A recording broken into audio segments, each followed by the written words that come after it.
October 6, 1999, People, State of Illinois versus Robin Gecht, Supreme Court of Illinois. Petition for leave to appeal denied. 4 members of a satanic cult, Andrew Kokolaris, 23, Thomas Kokolaris, 26, Robin Gecht, 28, and Edward Spreitzer, 26, were convicted in a series of murders, rituals, and acts of cannibalism over a number of years in the mid-80s. Their case broke after an 18-year-old prostitute was brought unconscious to the local hospital after being found naked, bleeding profusely, and near death. Her left breast had been severed, and she identified Robin Gecht, a carpenter electrician, as her attacker.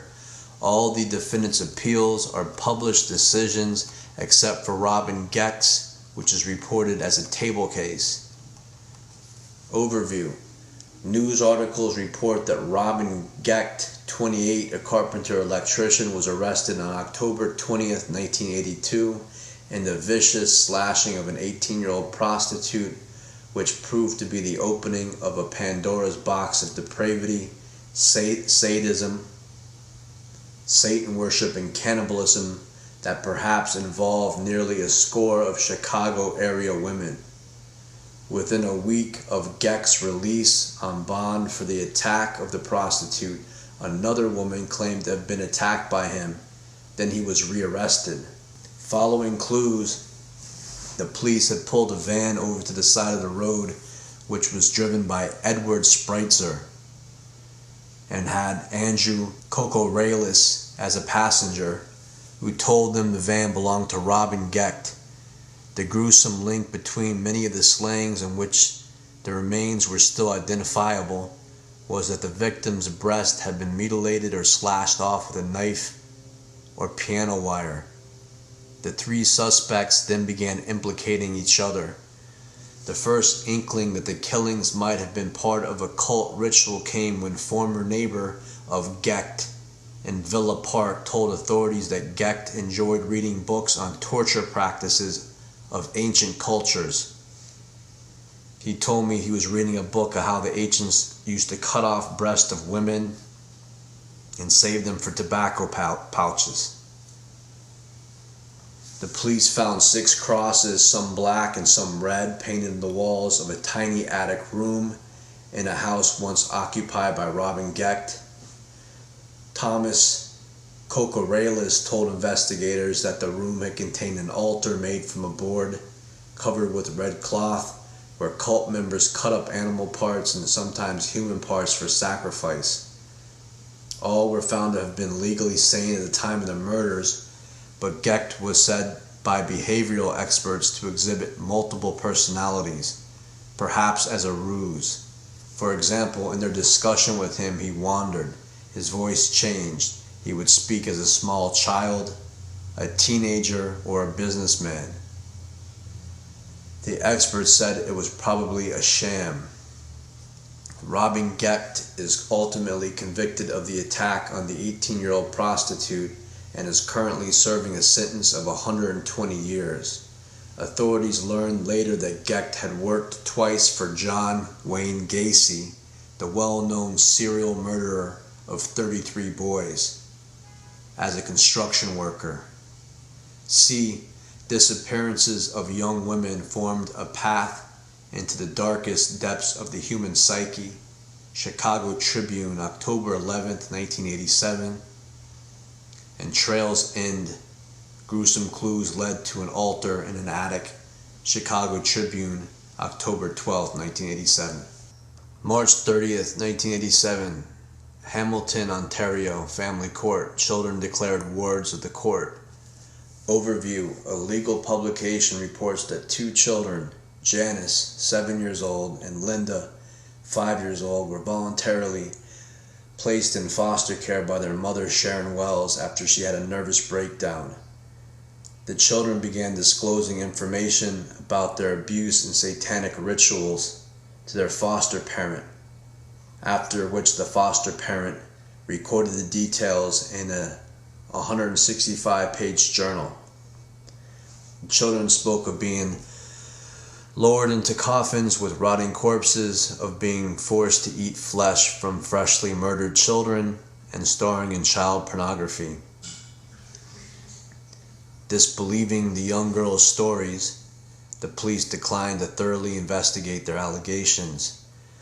The wardship hearing lasted 17 months with 150 hearings, 1,500 pages of transcripts, 61 witnesses, and 142 exhibits, including 45 hours of audio and videotape sessions of the children in play therapy.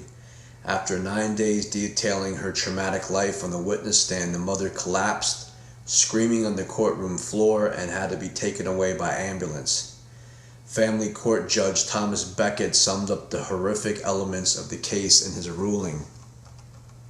The court heard allegations of murder, cannibalism, graveyard rituals, and acts of bestiality, allegations so horrible, so gruesome, so loathsome, that no one, including myself, wanted to believe any of it. In fact, I wanted very much to believe that none of the allegations made by the two little girls could be true.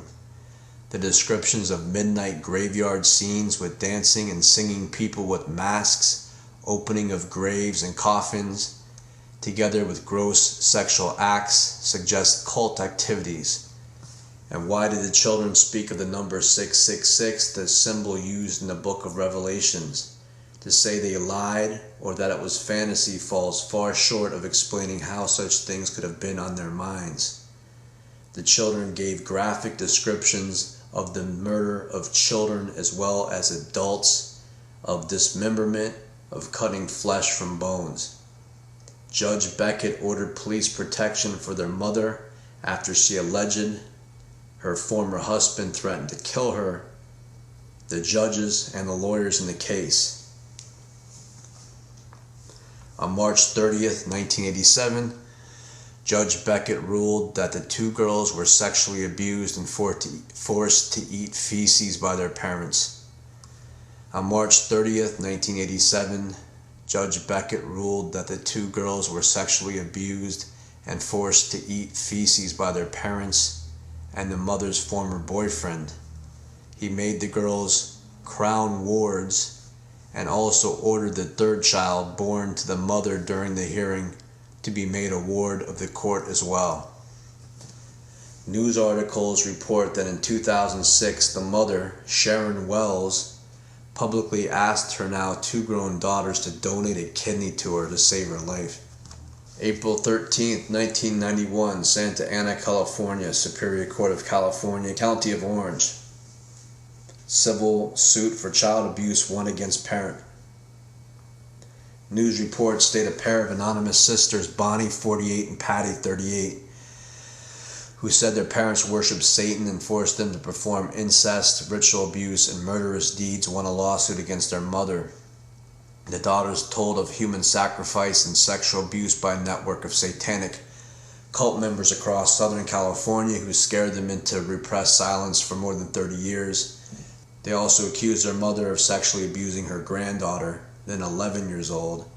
This case involved brainwashing, mind control, and hypnosis. The daughter's attorney told an Orange County Superior Court jury, "We're talking about sick people who enjoy inflicting pain, who get their jollies from being sadistic." No monetary damages were awarded, but the jury found that the two daughters suffered abuse and found that the mother was negligent. During the trial, Bonnie told jurors she was 12 when her parents forced her to kill an infant she conceived after being raped by a cult leader. She said her father cut up and burned the child. Patty also testified she was forced to kill a homeless man when she was 12. See Mother to Trial, alleging ritual and sexual abuse, Orange County Register, March 19, 1991. Sisters win suit on satanic abuse, the San Diego Tribune, April 13, 1991.